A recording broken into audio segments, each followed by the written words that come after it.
Bonjour à tous, ça me fait plaisir de vous amener un message pour Pâques, un message spécial ce matin, un message en vidéo, une première fois à Saint-Just de Bretagnères. On sait que Pâques c'est une journée très spéciale, fait qu'on voulait vous faire un petit cadeau, moi et Yolande, ma femme est à mes côtés. C'est elle qui va s'occuper de faire la vidéo, de mettre les versets à l'écran. Donc le titre de ce message ce matin c'est...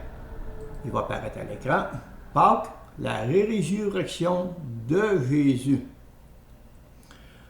Vraiment, on va avoir un bon temps ensemble, on va avoir un bon message ensemble dans cette journée vraiment spéciale. C'est vrai que la COVID-19 nous empêche de nous réunir. Un matin, on serait tous à l'église, ça serait plaisant, mais on sait que c'est temporaire. C'est ce moment-là qui se passe, c'est des instants on peut dire, qui troublent le monde entier. C'est juste temporaire. Un jour, on va se réunir de nouveau à Saint-Just et on va avoir beaucoup de plaisir, beaucoup de fun encore à se réunir. Et durant ce temps, soyons patients. Et qu'est-ce qu'on peut faire durant ce temps-là? On peut prier. On peut prier les uns pour les autres. Prier pour ceux qui travaillent aussi, beaucoup de médecins, les infirmières, ceux qui préparent la nourriture. Et n'oublions pas aussi de nous nourrir de toute parole qui sort de la bouche de Dieu. Ça, c'est très important. L'Église doit toujours se nourrir de toute parole si on veut prendre des forces. Sans ça, on va faiblir tranquillement. Aussi, on peut se parler, on peut s'appeler. Le téléphone est toujours là, Internet est toujours là. Et aussi, nous demeurons disponibles. Nous demeurons disponibles pour les besoins des gens qui sont dans le besoin de conseil. Et toujours en respectant les consignes du gouvernement. Ça, on va se visiter, on va rendre visite. Il faut garder nos distances et il faut faire attention aussi à respecter ce que le gouvernement nous a dit. Et on va débuter un beau verset. Tous les versets sont beaux. Dans Luc chapitre 24, versets 21 à 23. Et Yolande va nous lire ça. Mais vous aviez hâte d'entendre Yolande, vous allez l'entendre. Nous avions l'espoir qu'il était celui qui devait délivrer Israël. Mais en plus de tout cela, c'est aujourd'hui le 3e jour depuis que ces faits se sont passés. Quelques femmes de notre groupe nous ont étonnés, il est vrai. Elles se sont rendues tôt ce matin au tombeau, mais n'ont pas trouvé son corps. Elles sont revenues nous raconter que des anges leur sont apparus et leur ont déclaré qu'il est vivant. Merci bien, Yolande. Wow, c'est bien ça. Donc, les disciples pensaient que la mort de Jésus avait mis fin à tout leur espoir. Il faisait 3 ans qu'ils marchaient avec Jésus. Là, Jésus est mort. Là, tout leur espoir était anéanti. Ils étaient désespérés, ces gens-là. Il n'y avait plus de goût de vivre. Mais 3 jours après, ils ont cessé d'être tristes. La tristesse, elle a disparu parce qu'il y a un événement important qui s'est produit. Ils sont devenus remplis de joie, remplis d'allégresse, je dirais. C'est la résurrection de Jésus qui leur a ouvert une existence merveilleuse, une existence qui ne s'attendait pas du tout. Ils ont été remplis de joie. C'était au-delà de leur espérance. Vous savez, la mort de Jésus, la mort ne pouvait pas retenir Jésus dans la tombe. C'était impossible que la mort retienne Jésus dans la tombe. Pourquoi? Parce que Jésus est Dieu. C'était impossible que Jésus reste dans la tombe. Puis ça va être la même affaire pour chaque enfant de Dieu. Aucun enfant de Dieu ne va rester dans la tombe. Chacun va ressusciter un jour. Si tu t'es reconnu pécheur, tu t'es repenti, tu as accepté Jésus-Christ comme ton sauveur, tu es un enfant de Dieu. Et Dieu dit un jour, je vais te donner un nouveau corps. Finis ce corps-là avec des problèmes, puis tu sais, le chagrin, puis tout ça. Tu vas avoir un nouveau corps, et le Seigneur dit, je vais te préparer une belle place avec moi dans le ciel. C'est merveilleux. Jésus dit qu'elle allait ressusciter chaque croyant et va leur donner un nouveau corps. Vous savez, la mort, c'est une chose qui est triste. C'est triste la mort. Quand il arrive quelqu'un de notre famille qui décède, c'est une chose qui est triste. Et quand on va dans un cimetière et qu'on est là pour qu'on regarde la tombe de quelqu'un, on voit que c'est pas drôle. Hein? On est là, puis regarde, vous mettre une petite photo d'une tombe, d'un monument funéraire. Ici, on voit sur ce monument-là, c'est la famille Cox. En haut, on voit le nom de la personne, c'est la famille Cox. On voit après ça, quand on regarde un monument comme ça dans un funéraire, dans un monument funéraire, on voit qu'on est dans un cimetière, on voit aussi le nom de la personne sur ce monument-là. C'est Jonathan qui s'appelle ici. Juste pour montrer, mais la chose est triste. On voit deux dates, hein? Celle de sa naissance, la naissance que cette personne-là a au monde. Ici, c'est 1957. On voit aussi la date de son décès. Parfois, sur ces monuments-là, il y a un mot d'hommage. Parfois, ça peut être écrit à mon cher papa. Papa que j'aimais, repose en paix. Ou à notre maman si dévouée. Parfois, c'est une parole de la Bible qu'on peut retrouver sur ce monument-là. Hein, Jésus est la résurrection et la vie. Mais sur la gravure du monument qu'on voit toujours, il y a toujours une chose qui est pareille. Un jour de naissance et un jour de mort. Et tout ça, c'est à cause du péché qu'un jour, on se retrouve dans le cimetière. Parce que la parole de Dieu dit, car tous ont péché et sont privés de la gloire de Dieu. À cause du péché, on va tous mourir. Mais comme je vous ai dit, ceux qui ont mis leur foi en Jésus, ils ne resteront pas dans la tombe. Jésus aussi a été enterré dans un tombeau. Jésus aussi est mort. Cette tombe-là appartenait à Joseph de la ville d'Arimathée. Cet homme-là, il aimait Jésus. Puis il voulait lui offrir une sépulture qui était respectable. Puis il dit, ouais, Jésus est mort, je vais vous donner une sépulture qui est respectable pour lui. Et Dieu a remarqué ce que Joseph d'Arimathée a fait, et il a fait écrire dans la parole de Dieu ce que cet homme-là a fait. Vous savez, quand ils ont descendu Jésus de la croix, son corps était vraiment en piteux état, on peut dire. Le corps de Jésus était vraiment, vraiment magané. Il portait toutes les marques de la violence qu'il avait subie. Tout ce que les gens lui ont fait subir. On dirait que c'est inhumain. C'est inhumain ce qu'ils ont fait à Jésus. De nos jours, une pareille circonstance, la tombe serait fermée. Personne qui son corps aussi magané que ça, la tombe ne serait même pas ouverte. Imaginez-vous qu'est-ce qu'ils ont fait à Jésus.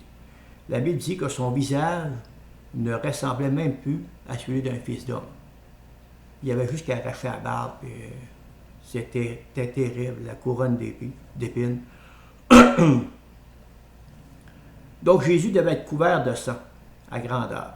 Il y avait des trous dans ses mains. Il y avait des trous dans ses pieds. Il y avait aussi un gros trou de la lance qui avait été dans son côté. On dirait pauvre Jésus. Hein? Tout son dos, là, il avait été labouré par le fouet. Son dos, la peau, c'était en lambeaux. Nicodème, avec Jésus, ont enveloppé son corps de bandes de lin. Puis, il est écrit qu'ils ont mis de l'huile parfumée. Et là, ils l'ont déposé dans cette tombe. Cette tombe-là était proche du lieu de crucifixion. Et le soleil disparaissait lentement à l'horizon. C'était en fin d'après-midi qu'ils ont mis le corps de Jésus dans ce tombeau-là. Donc la mort mettait fin à toute leur relation avec Jésus. Comme vous étiez tantôt pour le monument funéraire, c'était triste pour les autres. C'était vraiment triste. Ils n'étaient pas de Jésus. Un moment de grande tristesse les enveloppait. Et on va lire dans Luc chapitre 24, versets 1 à 3. Le premier jour de la semaine, elles se rendirent au sépulcre de grand matin, portant les aromates qu'elles avaient préparés. Elles trouvèrent que la pierre avait été roulée de devant le sépulcre. Et étant rentrées, elles ne trouvèrent pas le corps du Seigneur Jésus. Merci bien, Galant. Donc, tôt ce matin-là, les femmes sont venues pour oindre le corps de Jésus. Elles sont venues pour l'embaumer. La Bible nous dit tôt le matin. C'est arrivé tôt le matin. Donc, leur amour était matinale. Ces femmes-là aimaient beaucoup Jésus. Il y avait un amour qui était grand, qui était matinal. Quand tu aimes quelqu'un, tu te lèves de bonne heure pour lui montrer que tu l'aimes. Mais ces femmes-là, ils ont eu toute une surprise. Elles ne s'attendaient pas, les autres, à la résurrection de Jésus. Ils ne s'attendaient pas du tout à ça. C'était la chose la plus éloignée de leur pensée. Puis devant ce tombeau vide, elles étaient toutes troublées. Le sceau que les Romains avaient mis sur la pierre, il était disparu. Il n'était plus là. Voyons donc. Cette grosse pierre-là, les commentaires disent qu'elle pouvait peser 1 à 2 tonnes. La pierre avait été roulée. Qui a roulé ça? Il y avait des soldats qui gardaient le tombeau, puis les soldats étaient plus là non plus. Où qu'étaient rendus ces soldats-là? Une bonne question. Hein? Pendant qu'elle était à se demander ce qui s'était passé, c'est quoi qui s'est passé cette nuit? Je demandais ça. 2 personnages qui est écrit, vêtus d'habits étincelants, leur apparut tout d'un coup devant elle. Il y a 2 personnages, ils leur apparaissent. Ils étaient vraiment lumineux, ces personnages-là. Ils brillaient de tous côtés. C'était quoi ces gens-là? Harry ouvre pas. Ça, c'était 2 anges. Hein? C'était des anges éclatants de lumière, nous dit la parole de Dieu. Donc, elle était toute effrayée. Ils ont baissé les yeux puis ils regardaient par terre. Ils n'osaient pas les regarder du tout. Mais les anges leur ont parlé. Les anges leur ont dit, « Pourquoi cherchez-vous parmi les morts celui qui est vivant? » Oh, toute une question. Pourquoi vous cherchez parmi les morts celui qui est vivant? Il continue à leur parler, il dit, « Rappelez-vous ce qu'il vous disait quand il était encore en Galilée. » Rappelez-vous. Rappelez-vous, ça fait appel à la mémoire. Soyez plus attentifs. Soyez plus concentrés sur ce que Jésus vous a dit. Ça a pris l'intervention des anges pour que le souvenir de ce qu'elle avait attendu et vu durant 3 années environ, ces femmes-là qui avaient marché avec Jésus. Ça a pris 3 ans ça a pris des ans pour qu'ils rappellent le souvenir de ce qu'elles avaient vu et attendu. Leur mémoire faisait défaut. Jésus leur avait dit qu'elle allait ressusciter le 3e jour. Jésus leur avait expliqué ça, mais ils avaient oublié. Elles avaient oublié. Ça peut-tu arriver que nous aussi, notre mémoire fasse défaut? Une des raisons que nous sommes portés à oublier les enseignements de Jésus, c'est que notre attention est captée sur autre chose. Des fois, notre attention est portée sur autre chose. On pense rien qu'à ça. Nos yeux sont fixés des fois sur ce qui est négatif. COVID-19, ça peut-tu arriver que ça amène notre attention beaucoup là-dessus et qu'on oublie l'enseignement de Jésus? On pense rien qu'au COVID. On pense rien qu'à ça, puis on oublie tout ce que le Seigneur nous a dit pendant des années. Puis là, on s'énerve. C'est-tu possible? Un conflit, on pense rien qu'à ça. Et ce qui arrive, on parle juste de ça. Pense en ça. Si mes pensées sont concentrées sur quelque chose, c'est là-dessus qu'elle fait parler. De quoi ma bouche elle parle le plus? Du COVID ou de l'enseignement de Jésus? Pourtant, ce serait profitable pour nous autres de nous concentrer sur l'enseignement de Jésus. Ça nous éviterait de nous enfoncer dans toutes sortes de mauvaises pensées, d'être troublés, on dormirait peut-être mieux aussi, et notre cœur serait beaucoup plus joyeux. Maintenant que la mémoire des femmes est réveillée, qu'est-ce qu'on fait? Elles se sont dépêchées d'aller annoncer ça aux disciples. Jésus est ressuscité. Alors, ils ont couru puis ont été dire ça aux disciples. Hey, Jésus est ressuscité, tout joyeux. Mais il y a un mais. Les disciples aussi avaient oublié l'enseignement de Jésus. Bon, ça va bien, hein? Ils avaient oublié aussi. Jésus pourtant l'avait dit. Ils n'ont pas cru les paroles des femmes. Ils n'ont pas cru les paroles. Ils ont été au tombeau, ils sont revenus. C'est vrai que les femmes nous ont dit ça, mais des femmes, hein? Ils n'ont pas cru les paroles des femmes aussi. Et on voit aussi, à ce moment-là, qu'il n'y a pas juste les femmes qui oublient, les hommes aussi oublient. Donc, on doit chercher à se concentrer. Demande au Seigneur, réveille-moi, Seigneur, réveille-moi. Pourtant, Jésus est bien ressuscité. Jésus est ressuscité en ce beau jour, puis il règne. Il règne pour l'éternité. L'apôtre Jean, il a eu une vision de Jésus ressuscité. Jean, il a connu Jésus, il était proche de Jésus. C'est l'apôtre que Jésus aimait, c'est écrit. Mais quand il a vu une vision de Jésus, ça a changé l'aspect. Il a vu Jésus autrement. Et Yolande va nous lire ça. C'est dans l'Apocalypse chapitre 1, versets 14 et 15. Sa tête et ses cheveux étaient blancs comme de la laine blanche, comme de la neige. Ses yeux étaient comme une flamme de feu. Ses pieds étaient semblables à de l'airain ardent, comme s'il eût été embrasé dans une fournaise. Et sa voix était comme le bruit de grandes eaux. Merci bien, Yolande. Donc, quand Jésus était sur terre, on voit que Jean, il posait sa tête sur son sein, c'est écrit, sur sa poitrine. Il aimait ça se tenir proche de Jésus. Mais maintenant, il voit Jésus rayonnant de gloire. Waouh, ça c'est différent.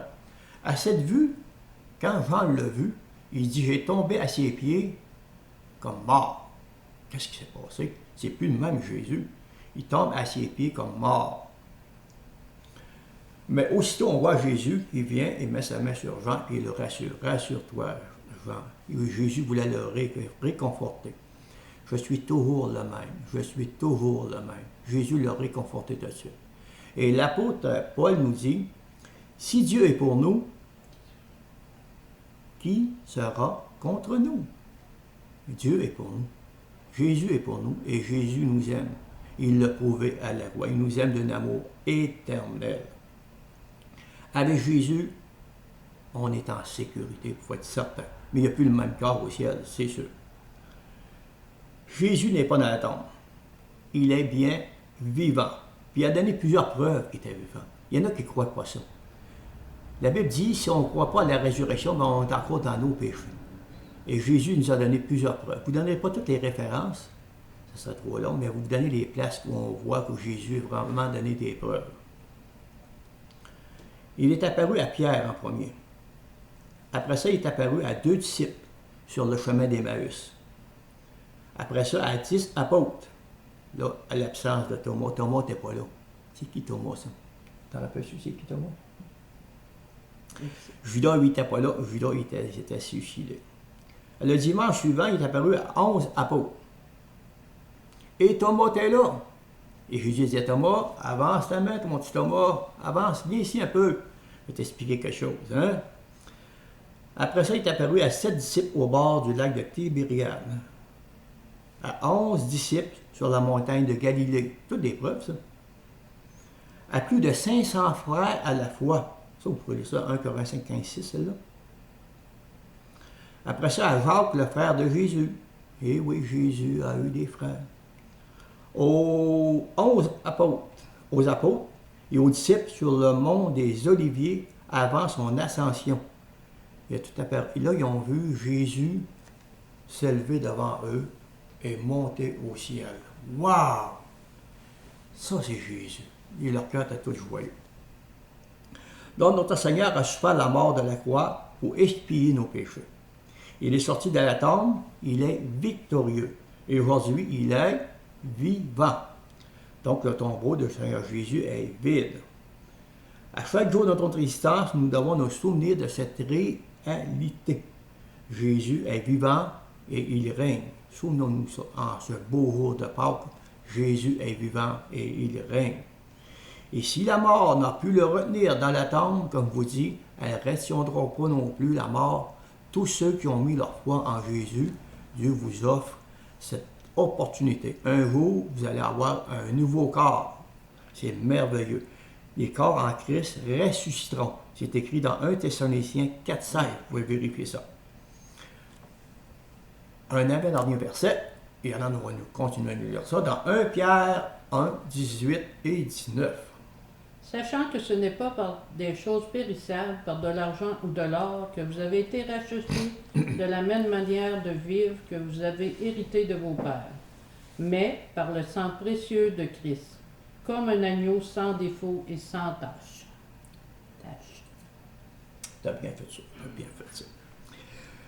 Je vais vous donner une petite illustration. Une petite illustration que j'ai lue dernièrement. Il y a plusieurs qui aiment ça, des illustrations.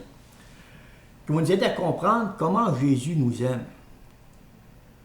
Jésus nous a délivrés par amour, pas par obligation, pas parce que son Père l'obligeait, mais Dieu l'a fait par amour. Il nous a délivrés par amour, parce qu'il t'aimait personnellement.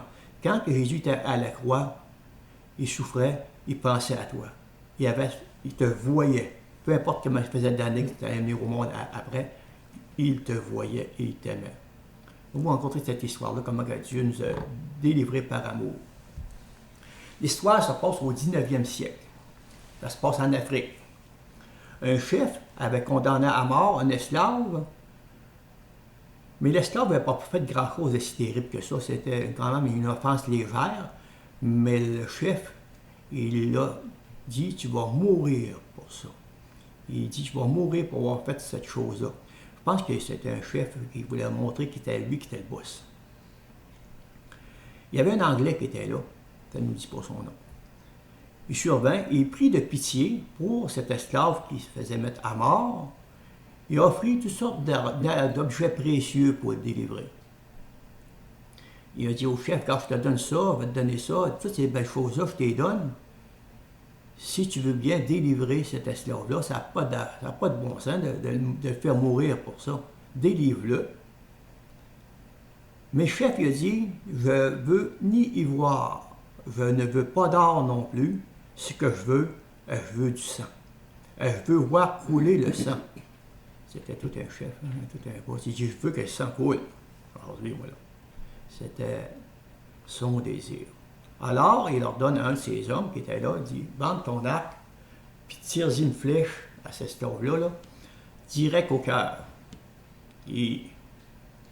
Alors, le gars, il obéit, hein. Il prend son arc, et stick! Il lance une flèche direct au cœur. Mais comme la flèche venait pour arriver au cœur de l'esclave, l'Anglais lève son bras. Il la met directement devant le cœur de l'esclave. Et qu'est-ce qui se produit? La flèche pénètre dans le bras de l'Anglais et il traverse, mais elle s'arrête là. Le chef voyait ça. Il dit, j'ai jamais vu une affaire de même. Il était vraiment étonné.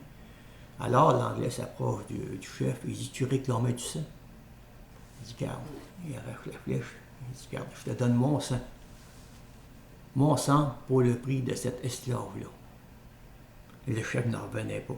Il dit, j'ai jamais vu ça. J'ai jamais vu quelqu'un qui aime autant une personne qu'il n'a jamais vue au point de faire un geste comme ça.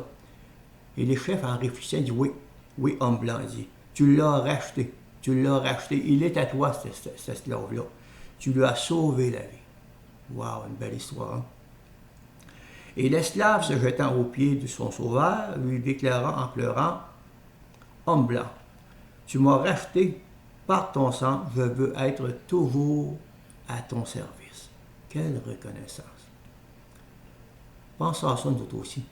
Jésus a eu bien plus qu'une flèche dans le bras. Là. Comment il a souffert par amour pour chacun de nous. On devrait avoir beaucoup de reconnaissance à chaque instant de notre vie pour Seigneur Jésus. Et le dernier verset, un petit verset bien court, Hébreux 10, 14. Ainsi, par une seule offrande, il a rendu parfait tous ceux qu'il purifie du péché.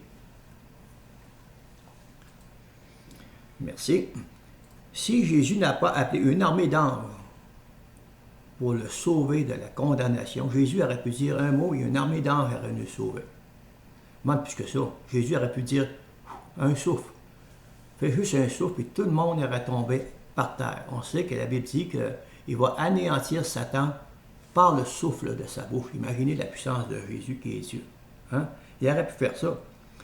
Puis s'il ne l'a pas fait, c'est parce qu'il a préféré être abandonner sa vie au lieu de nous abandonner.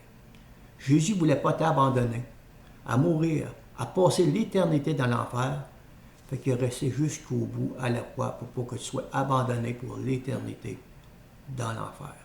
Quel amour! Un tel amour est difficile à comprendre. C'est dur à comprendre. Ça fait des années que je lis la parole de Dieu, puis je ne comprends pas encore l'amour de Dieu. Personne ne pourra jamais nous aimer comme Jésus. Je dis bien pourra. Qui pourrait endurer autant de souffrance? Qui pourrait souffrir autant pour une personne qui aime? La souffrance nous ferait abandonner avant. Hein? Donc, un chrétien ne doit pas marcher la mine basse au sujet des péchés qu'il a confessés et qu'il a abandonnés. Dieu lui a pardonné. Quand on reçoit Jésus-Christ comme notre Sauveur, la Bible dit « Tu es une nouvelle créature ». C'est comme un nouveau-né. Un nouveau-né, ça n'a pas de passé. C'est juste un présent, une nouvelle avenir qui se présente devant nous, chacun de nous. On n'a plus de passé. Dieu nous a pardonné toutes les choses qu'on a faites. Si tu as confessé tes péchés, tu les as abandonnés, Dieu dit que tu es un nouveau-né, tu es un enfant de Dieu. Et peut-être qu'il y en a qui vont dire « Ouais, je suis un enfant de Dieu, mais les gens me voient encore avec mon vieux look. Ils me voient comme avant. » C'est possible. On a encore notre même nom. Hein? On a encore des fois les mêmes agissements. On a les mêmes pensées. On fait encore des péchés. C'est sûr. Mais comment Dieu nous voit, lui? Comment Dieu nous voit? Est-ce qu'il nous voit selon notre métier? Ah, ça, c'est un gars de moulin à scie. Ça, c'est un bûcheron. Est-ce qu'il nous voit selon nos loisirs? Ah, c'est un pêcheur. Ça, il aime la pêche. Est-ce que Dieu nous voit avec, comment je pourrais dire, donc, notre caractère? Ah, Jean-Marc, c'est un mauvais caractère, ça. Est-ce que Dieu nous voit de même? Non, Dieu ne nous voit pas de même. Dieu ne nous voit pas selon notre condition physique. Dieu nous voit selon notre nouvelle identité. En Christ, on a une nouvelle identité. Et c'est écrit, on peut déclarer, comme Paul déclare, « Voyez quel amour le Père nous a témoigné pour que nous soyons appelés enfants de Dieu. » Dieu nous voit comme ses enfants. Ça, tu peux lire ça dans 1 Jean 3, 1. Vous savez, les disciples, en marchant avec Jésus, les disciples d'Emmaüs, leur cœur brûlait en dedans des autres. Et c'est en marchant avec Jésus que notre cœur va brûler. On va s'éloigner des choses qui pourraient nous attirer bien des problèmes. Et notre cœur va brûler pour Jésus. Nos yeux vont être concentrés sur Jésus. Et puis on va recevoir une nouvelle énergie. Quand on marche près de Jésus, on a une nouvelle énergie qui nous saisit. Une énergie céleste, divine. Et c'est dans ce sens-là qu'on va vivre une vie beaucoup plus joyeuse. Donc, je termine avec ça. Gardons nos yeux sur Jésus ressuscité. Ce matin de Pâques, ce beau jour de Pâques, gardons nos yeux sur Jésus ressuscité et notre vie va être transformée de jour en jour. Fait que je vous souhaite à chacun une joyeuse Pâques remplie de joie et glorifions le nom du Seigneur. Amen. Amen.